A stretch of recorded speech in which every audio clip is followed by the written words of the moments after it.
और कथा बताई है।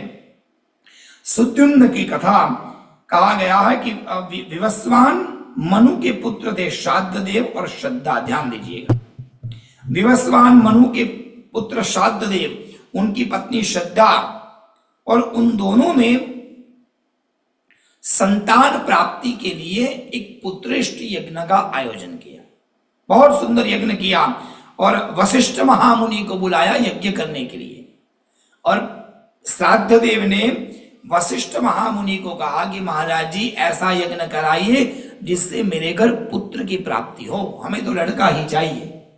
अब यज्ञ करने बैठे। प्राय क्या होता है, यज्ञ में दोनों का गठबंधन करते हैं। क्यों गठबंधन? इसलिए नहीं करते पति जी कहीं भाग जाए या पत्नी कहीं भाग जाए, वो तो साथ में रहने वाले हैं। पर गठबंधन करने का मतलब ये है ये दोनों का मन एक रहे, दोनों की इच्छा एक रहे।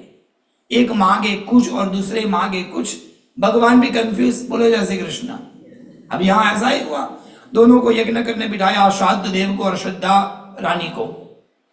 श्राद्ध देव ने भगवान से मांगा, भगवान मैं इतना बड़ा यज्ञ कर रहा हूं, हमें पुत्र चाहिए। और उनकी पत्नी श्रद्धा, जिन्होंने भगवान से मांगा मुझे पुत्री चाहिए। एक मांगते हैं पुत्र, एक मांगती है पुत्री। अब दोनों की श्रद्धा में, दोनों की भावना में, प्रार्थना में, ये घर वाले की प्रार्थना ज्यादा मजबूत होगी, ज्यादा दमदार होगी। पुत्रष्ट यज्ञ पूर्ण हुआ। कुछ दिनों के बाद में श्रद्धा गर्भवती हुई और गर्भवती होने के बाद में 9वें महीने उनके वहां एक कन्या का जन्म हुआ।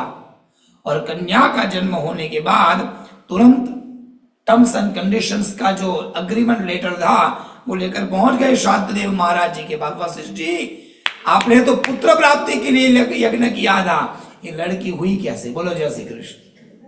अब हंसू कर दिया अमेरिका की तरह। आपने तो कहा था लड़का होगा, पर यहां तो आई लड़की। किया था पुत्रेष्ट यज्ञ, पर पुत्री की प्राप्ति क्यों है? वशिष्ठ जी ने कहा भाई मैंने तो सब कुछ ठीक किया था, ये गड़बड़ हुई कहां? समाधि में बैठे, पर अब ये तो भावना थी उनके पत्नी की श्रद्धा की, इसलिए उनके वहां पुत्री हुई। पर उन्होंने कहा था मैं पुत्र ला कर दूंगा। इसलिए वशिष्ठ महामुनि ने परमात्मा का ध्यान किया, नारायण को याद किया, प्रभु आप कुछ करिए, मैं इतना शुद्ध हूं, मैंने तो शुद्ध भावना से किया था सब कुछ, भगवान कुछ भी करिए, पर ये महाराज जी ने जो मांगा वो दे दीजिए। तो हुआ यूं कि परमात्मा की कृपा से ये जो पुत्री हुई थी जिसका नाम रख दिया था ईला, ईला उसका नामकरण भी हो गया था। भगवान की प्रसन्नता प्राप्त की। वशिष्ठ महामुनि ने उनसे प्रसाद लेकर आए और कहा ये प्रसाद खिलाओगे तो वो लड़की लड़का बन जाएगी। अब प्रसाद लेकर आए और उन्होंने ईला को प्रसाद खिला दिया। अब जैसे ही ईला ने प्रसाद खाया वो बन गया लड़का, तो उनका नाम रख दिया सुद्युम्न। सुद्युम्न नाम रखा गया।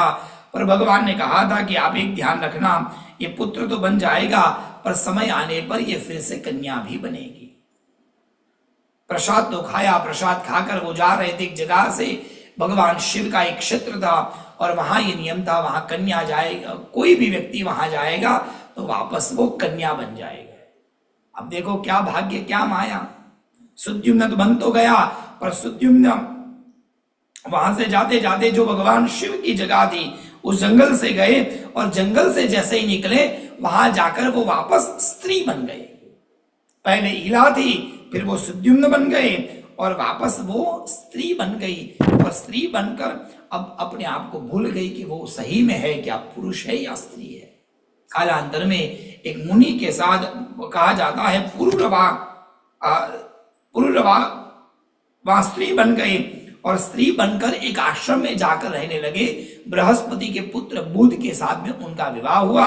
उनके द्वारा एक पुत्र का भी जन्म हुआ जिसका नाम था पुरुरवा। समयांतर में उनको सब कुछ याद आया, ये सब क्या मेरा जीवन है, क्या माया में ये फंस गया, कभी पुत्री कभी लड़का कभी लड़की, ये सब क्यों हुआ मेरे लिए। तब वो जाते हैं महामुनि वशिष्ठ के पास। वशिष्ठ जी को कहते हैं महाराज आप कुछ उपाय करिए, ये माया के चक्र में मैं नहीं फंसना चाहता, क्यों मेरे साथ ये सब हुआ, कभी पुत्र कभी पुत्री, ये जीवन क्या है। तब जाकर उन्होंने कहा कि आपको आपके स्वयं के तत्व को जानना है तो आप देवी भागवत का अनुष्ठान करिए। और तब जाकर यहाँ पर जो पुरुरवा थे उन्होंने और उनके परिवार ने, सुद्युम्न ने मिलकर वहां देवी भागवत का अनुष्ठान किया। देवी भागवत का 9 दिवसीय अनुष्ठान हुआ। माँ भगवती का गुणगान गाया और माँ भगवती के गुणगान से उन्होंने माया के तत्व को जान लिया।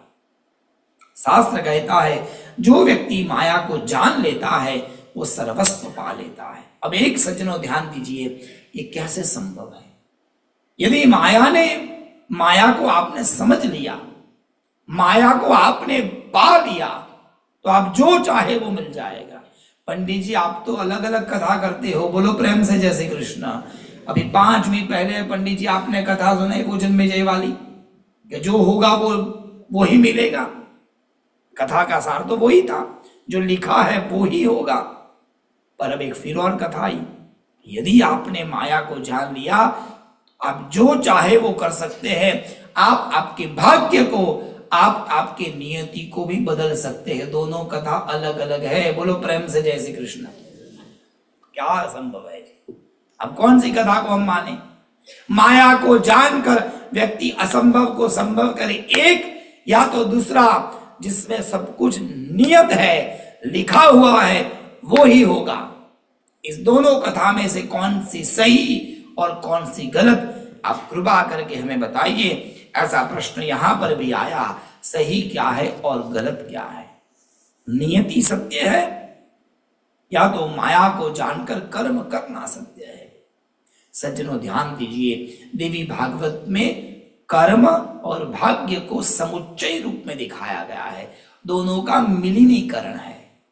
व्यक्ति के पास जो है उसको वो ही मिलेगा, जो लिखा है वो ही मिलेगा। परंतु यदि व्यक्ति सत्कर्म करेगा, सत्कर्म के प्रभाव से उनका भाग्य बदल तो नहीं जाएगा, पर उसको उनके भाग्य में सहायता मिल जाएगी।